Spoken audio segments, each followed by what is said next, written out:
What if you could help others to find the power to heal themselves? Physically, emotionally, and spiritually. When I started teaching my classes, it was in 2002, and I was just doing the past life regressions and contacting the subconscious part. But then as the time went on and we found how powerful this was and what we could do with it, a lot of the students began saying, you know, advanced past life regression doesn't really tell what it's all about. This is so much more than that. We think you should change the name.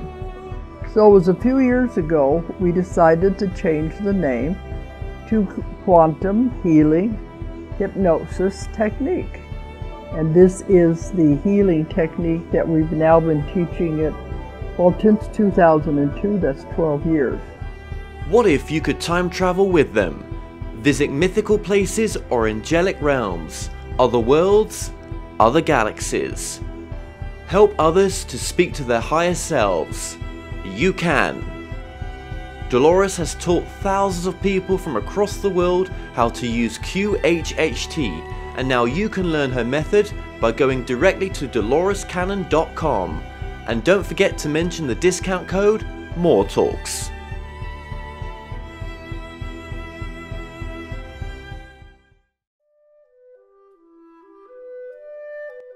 Established over 100 years ago, Watkins Books is one of the world's oldest and leading independent bookshops specializing in esoterica. We have the widest selection of esoteric books in the UK, and our friendly and knowledgeable staff are here to assist you in a unique ambience of our shop. So come and visit us in the heart of London as we're open every day. The More Show is supported by Mindscape, Paranormal and UFO Matrix magazines, available for download on all major digital platforms. If you like what you watch, then don't forget to follow us on Facebook and Twitter for the latest updates on The More Show.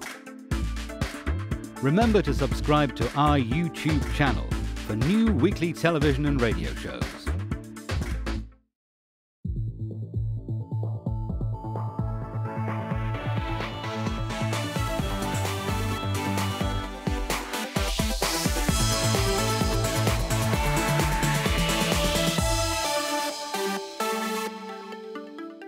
The comments and views expressed on The More Show are those of the people that make them and do not necessarily reflect the view of Kevin Moore, The More Show, or this radio station and its affiliate or sponsors.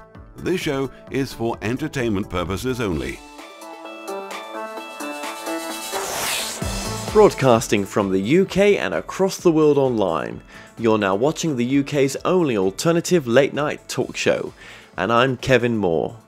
For the next hour, I'll be covering subjects that will open up your mind and provide you with information you may have never heard before.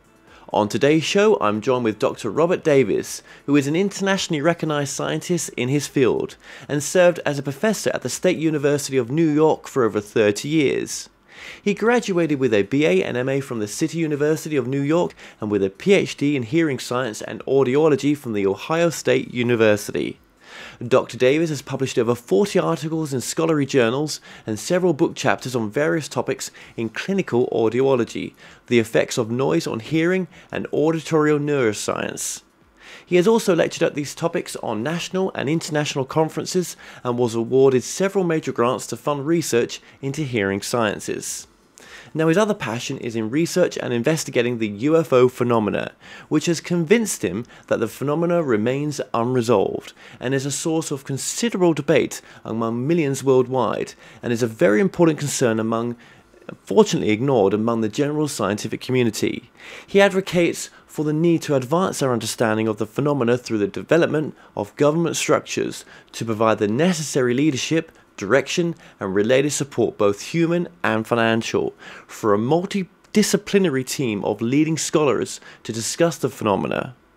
Robert Davis, welcome to the show. It's a pleasure being here. I appreciate the invitation to participate.